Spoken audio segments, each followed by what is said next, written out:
Let me commend the chairman for holding this important hearing this morning, and I appreciate the opportunity to join you. I must say, however, that it is most disappointing to once again be discussing the dire financial condition of the US Postal Service. Just 2.5 years ago, Congress passed crucial reforms that Senator Carper and I authored that rescued the Postal Service from the GAO's high-risk list.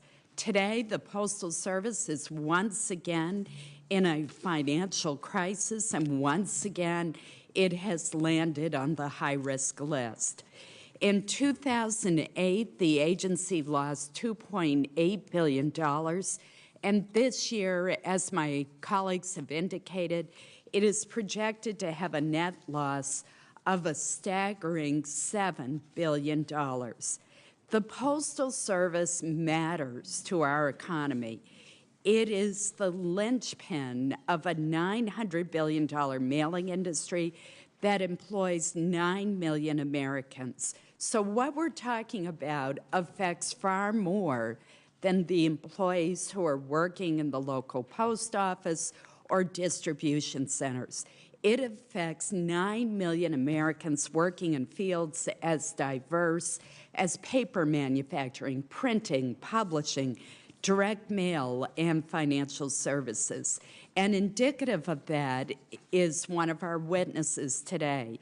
It is the chairman of New Page, which is a paper company that has a large plant in Rumford, Maine. New Page is representing many other businesses, nonprofits, and organizations whose operations are inextricably linked to the Postal Service. If the Postal Service, for example, were to resort to excessive rate hikes or decreased delivery service, it has ramifications for all of these companies. They may have to respond with layoffs, increased prices to consumers, or reduced services. Any of these adjustments would contribute to an even more perilous condition for the Postal Service. Why? Because when businesses cut their costs, they reduce mailing costs.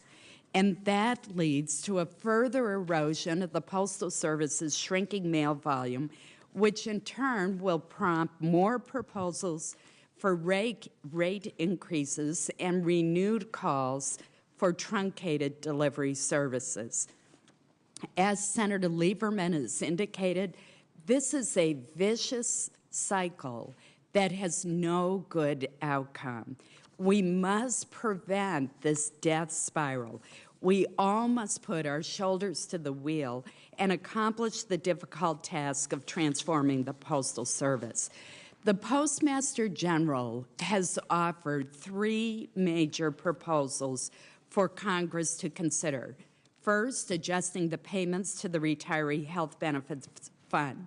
Now, I would note that while I support an adjustment in this area, the bill approved by this committee would result in an increase in the unfunded liability of $4 billion, and I think that's a problem.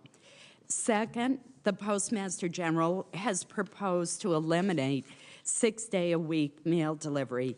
And third, he has proposed closing or consolidating postal facilities. The Postal Service is reviewing 677 of its 3,200 stations and branches nationwide for closure or consolidation. This proposal, like the Postal Service's plan to reduce delivery from 6 to 5 days a week, would result in reduced service to its customers. Is that really the right response to this crisis? The question is, will it make a real difference in the cost structure of the Postal Service? If it will, we obviously should consider those moves. But when you look at where the costs are in the Postal Service, it raises a lot of questions in my mind. The Postal Service also cannot expect to gain more business, which it desperately needs if it is reducing service. Now let's look at just the proposal for closing or consolidating the 677 branches and stations. The non-personnel costs of these facilities on the list account for about 0.6% of overall Postal Service operating costs. That's right. If the Postal Service were to close all of the branches and stations that are on the list, and that's not the plan, but let's say they closed every one of them, it would reduce the operating costs, when you exclude personnel, by less than 1%. So we need to look at whether that is worth it, or whether there are better, more effective means of reducing costs. Last week, before this committee approved the bill to provide some relief to the service from the required payments to the Retiree Health Benefits Fund, a bill that I voted to report from this committee, our committee adopted several amendments to address some of the cost drivers and to make the bill more fiscally responsible.